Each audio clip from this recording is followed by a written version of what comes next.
মমতা ও Mary জান একটা চুমা দাও না। যতই দাও ততই চাই, পোষায় আর না। একটা দেবার একটা সিস্টেম আছে তো। আপনার বক্তব্য থাকলে আপনি কাগজে লিখে দেবেন, আপনি একটা চিঠি লিখুন। খালা, সামনে মাসে ইলেকশনে দাঁড়াইতেছি, ভোটটা কিন্তু আপনি আমারই দিয়ে। আমি আপনার বয়স্ক ভাতার ব্যবস্থা করে দিমুনি। বাবা, আমার তো বয়স হয়েছে, ভাতার দিয়ে আমি কি করব? তাও আর কইতাছো বয়স্ক ভাতার। যদি একটা স্যাংরা ভাতার হইতো তাইলে আমি চিন্তা করতাম।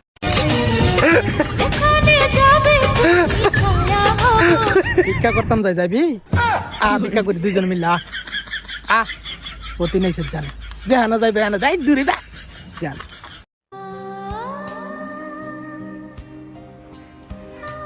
মেয়েদের ঘরই আপন হয় না, আর পর আপন হওয়া তো বিলাসিতা মাত্র।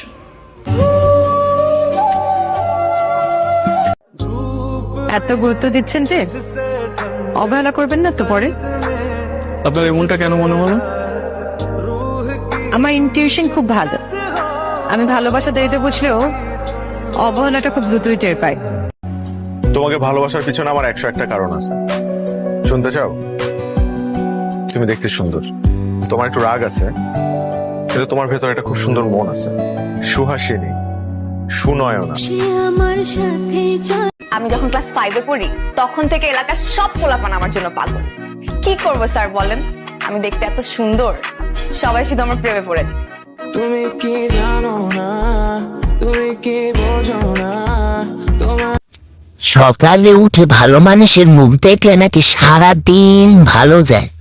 বলছি, সবার কাছে আমার ছবি আছে নাকি পাঠিয়ে দেব?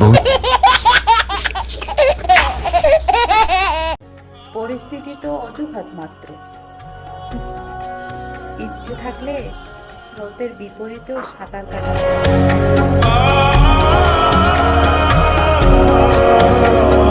চোখ রাঙাইয়া কথা কইতে পারবা না গো আর, হাইকোর্ট কিন্তু অর্ডার দিছে 2 বিয়া করার। একটা বই পাইছো তোমার কপাল ভালো বলে, এই চেহারায় আর পাইবা না আমি চলে গেলে। বুড়া কি আর হইছি আমি, একটু না হয় কালা, যার সাথে প্রেম করতাম আমি তোমার থেকে ভালা।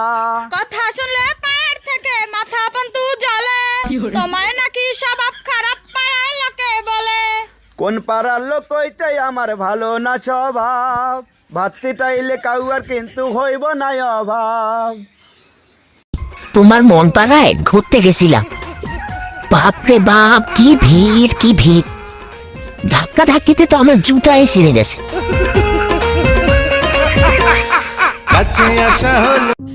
তুমি না জানলে কি হয়েছে, উপরওয়ালা তো জানে কতটা মায়া করে ভালোবাসি তোমায়।